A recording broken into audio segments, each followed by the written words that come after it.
বাংলাদেশ যখন ভাগাভাগি হয়নি, আজকে তো ভারতের মানুষ পাকিস্তানে গেলে ভিসা লাগে, আজকে ভারতের মানুষ মানে বাংলাদেশে গেলে ভিসা লাগে, কিন্তু যখন এই ভারত পাকিস্তান বাংলাদেশ যখন ভাগাভাগি হয়নি, একত্রিত ছিল, সেই সময়কার ঘটনা একজন কোরআনের হাফেজার কথা আপনাদেরকে নিয়ে আসছি।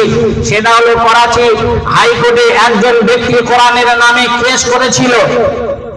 এই যে কিছু দেশের মানুষ বলে কোরআনের 25টা আয়াত, 26টা আয়াত, 27টা আয়াত বাতিল করতে হবে, এইভাবে এক এক করে করাচি হাইকোর্টে একজন ব্যক্তি কোরআনের নামে কেস করেছিল। ওই কেসের রায় বের হবে যেদিন, সেই দিন করাচি শহরে একজন ভোর চালক ঘোড়ার গাড়ি চালাতো। সেই ভোর চালক একজন, তার নাম হলো আব্দুল কাইয়ুম। আব্দুল কাইয়ুম তখন রাস্তায় যাচ্ছে, আর আমি যেমন আপনাদের সামনে মাইকের বললে কথা বলছি, কোরআনের কথা বলছি, হাদিসের কথা বলছি, এইভাবে তারা মানে ওই করাচি হাইকোর্ট থেকে রায় বার হয়েছে এমন একটা দিন, যেদিনকে কেসের মানে ফয়সালা হবে, সেই দিনকে ঘোষণা দিচ্ছে মাইকে যে কোরআনের বিরুদ্ধে রায়। এই শব্দটা শুনলো আব্দুল কাইয়ুম। আব্দুল কাইয়ুম যখন শুনেছে, শোনার পরে তার পথ চলা বন্ধ হয়ে গেছে, রাস্তায় চলতে চলতে শুনতে পায়।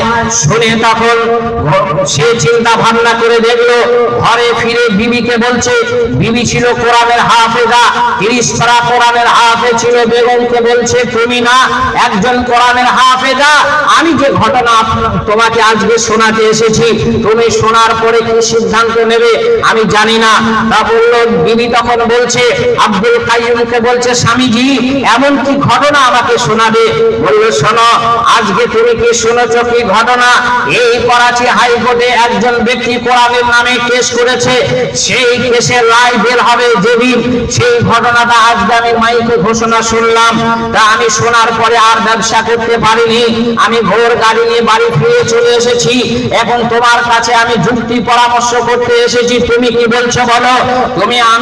তুমি আর আমি বেঁচে থাকতে যদি কোরআনের পক্ষে যদি আমরা না কথা বলতে পারি, তাহলে করাচি শহরে আমাদের মতো দুইজন জীবন নিয়ে বেঁচে থাকা কি লাভ আছে বলো?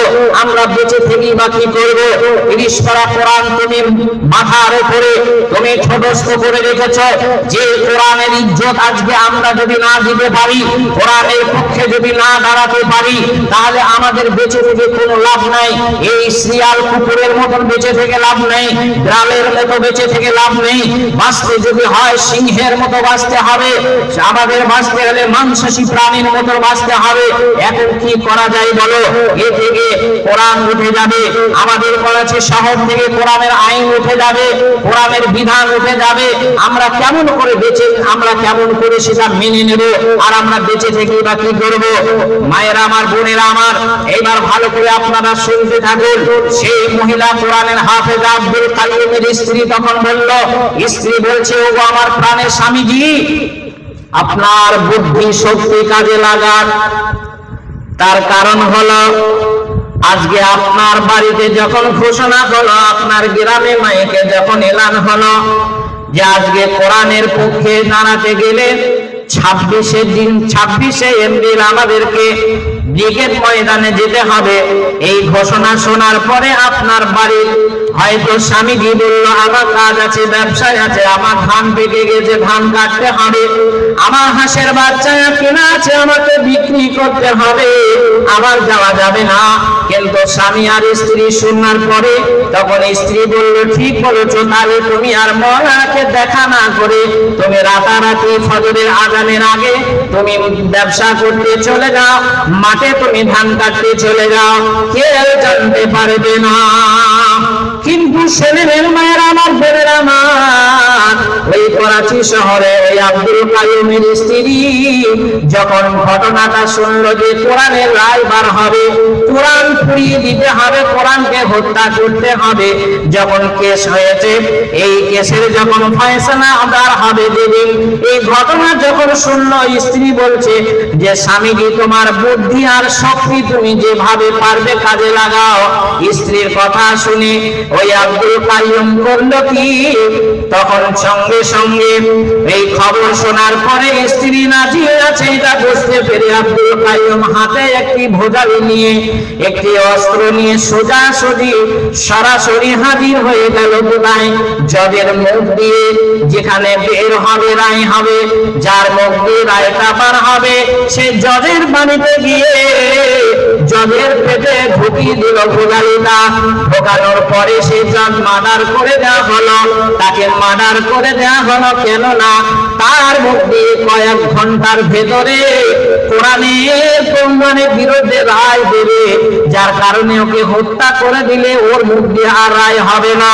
এই জন্য আব্দুল কাইয়ুম স্ত্রীর কথা শুনে ভোজালিটা নিয়ে জজের পেটের মধ্যে ঢুকিয়ে তাকে হত্যা করে দিল। সঙ্গে সঙ্গে তাকে ধরে জেলে দেওয়া হলো। আব্দুল কাইয়ুমকে যখন জেলখানায় বন্দী করে রাখা হলো, সে তো ভীতু নয়, পালিয়ে যায়নি, জীবনের কোনো পরোয়া করেনি।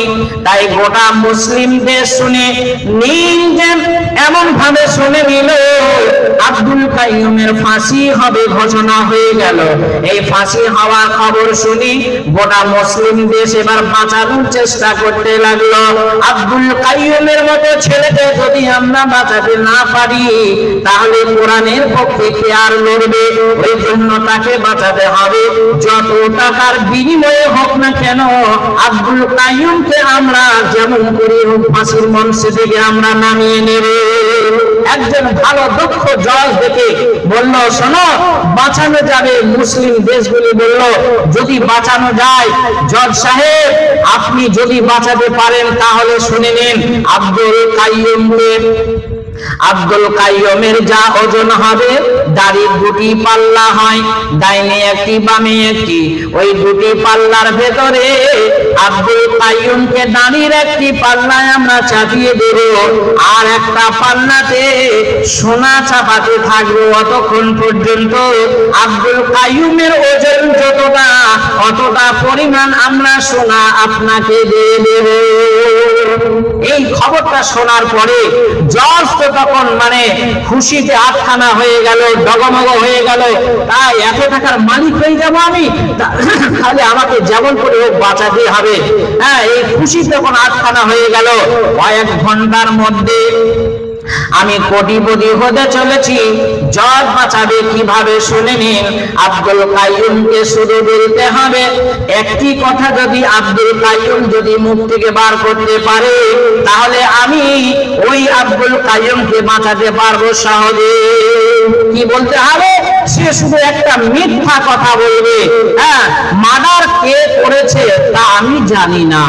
আব্দুল কাইয়ুম শুধু এই কথাটা বলবে যে মার্ডারটা কে করেছে আমি তা জানি না।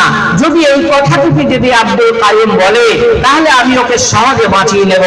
এবার জজ সাহেব যখন প্রশ্ন করলেন, আব্দুল কাইয়ুমকে যখন প্রশ্ন করলেন মার্ডার কে করেছে গো আব্দুল কাইয়ুম, তুমি কি তা দেখেছো?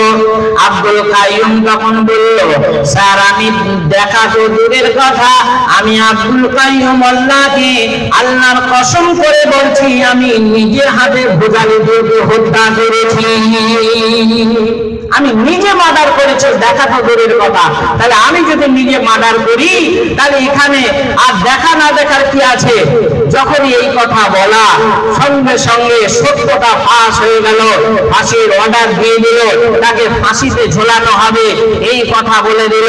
তখন আব্দুল কাইয়ুম বলল, যদি আমি মিথ্যা কথা বলে যদি জীবনে বেঁচে যাই তাহলে আমার বেঁচে থেকে কি লাভ? আমি বাঁচতে চাই না। কোরআনের ইজ্জত দিতে গিয়ে, কোরআনের সম্মান রক্ষা করতে গিয়ে আমি জীবন দিতে রাজি আছি। এই ওসিম রেজভিকে তার মা বাবা কল্লকি ঘর ছাড়া করে দিল, তাকে একবারে আত্মীয় স্বজন যত ছিল তাকে সম্পর্ক ছিন্ন করে দিল। তার বিবি তাকে ভৎসনা করলো, মা তাকে ভৎসনা করলো যে তুই কোরআনের বিরুদ্ধে কথা বলেছিস, কোরআন কি জিনিস তুই কি বুঝিস, কোরআনের বিরুদ্ধে তুই কেন লড়তে গেলি, যা তোর বাড়িতে জায়গা নেই, তোর বাড়িতে এখানে জায়গা দেওয়া হবে না। তাই মায়ের আমার, বোনেরা আমার, শুধু এখানেই শেষ নয়, শুধু তাই নয়, বলরাম সিং বলে একজন একজন ব্যক্তি বলরাম সিং, যখন তিনি বাবরি মসজিদ ভাঙতে উঠেছিলেন, যে ব্যক্তি তার হাত দিয়ে সর্বপ্রথম বাবরি মসজিদের মানে গম্বুজের ওপরে মানে আঘাত করা হয়েছিল, সেই ব্যক্তিটার নাম হলো বলবর সিং। সে ছিল উচ্চ শিক্ষিত মানুষ। এই বাবরি মসজিদ ভেঙে বাড়ি যখন ফিরলো, তার বাবা মা স্ত্রী সবাই তাকে ভৎসনা করলো, বলল, তুই বেটা, তুই মসজিদ কি করতে ভাঙতে গেলি? মন্দির বা মসজিদ তোর কি জানা আছে? তোকে শিক্ষিত করেছি, অতি মানে শিক্ষায় শিক্ষিত করে তুই বাবা মায়ের সামনে এইরকম ফল দেখালি, মসজিদ কেন ভাঙতে গেলি? যা, তোর বাড়িতে কোনো জায়গা নেই, বাড়িতে তোকে ঢুকতে দেওয়া হবে না। সেই অবস্থায় বলবর সিং বাড়িতে না ঢুকে শিক্ষিত মানুষ, সেদিন থেকে গুটি গুটি পায়ে পথ চলে, চলতে চলতে সে এমন একটা জায়গায় পৌঁছে গেল, ইসলাম কবুল করে নিল। বলি আলহামদুলিল্লাহ। ইসলাম কবুল করার পরে সেই বলবর সিং আজ বর্তমান কমপক্ষে 100টি মসজিদ তৈরি করার দিকে সে হাত লাগিয়েছে। সুতরাং বাবরি মসজিদ ভাঙার পরে তার দিলটা, তার মনটা তৃপ্তি হয়নি, তার মনটা কম্পন বন্ধ হয়নি, যার কারণে আল্লাহ তাকে, এই দেখেন, দুনাল আযাবিল আকবার, আল্লাহ বলছেন মানুষকে আমি যাকে ভালোবাসি, আল্লাহ বলছেন যে মানুষটাকে আমি প্রেম ভালোবাসা দিই, তাকে আমি ছোট ছোট আযাব দিই, তাকে ফিরিয়ে নিয়ে আসি। বলবর সিংকে যদি মসজিদে, বাবরি মসজিদে না উঠতো, তার দিলে হয়তো ভয় ঢুকতো না। ভয় ঢোকার পরে শেষ পরিণতি কি হলো? সে মুসলমান হয়ে গেল, ইসলাম কবুল করে নিল। এখন সারা ভারতবর্ষে যেখানে মসজিদ তৈরি হয়, যেখানে খবর পাই, 1 লক্ষ না হলো 10টা 20টা টাকা দিয়েও সেই মসজিদে আজকে বলবর সিং সেখানে সাহায্য সহযোগিতার হাত বাড়িয়ে দিয়েছে। তাই আমার বলার বিষয় হলো একটি, যে আজকে মহিলা জগতে যত মহিলারা পৃথিবী থেকে চলে গেছে,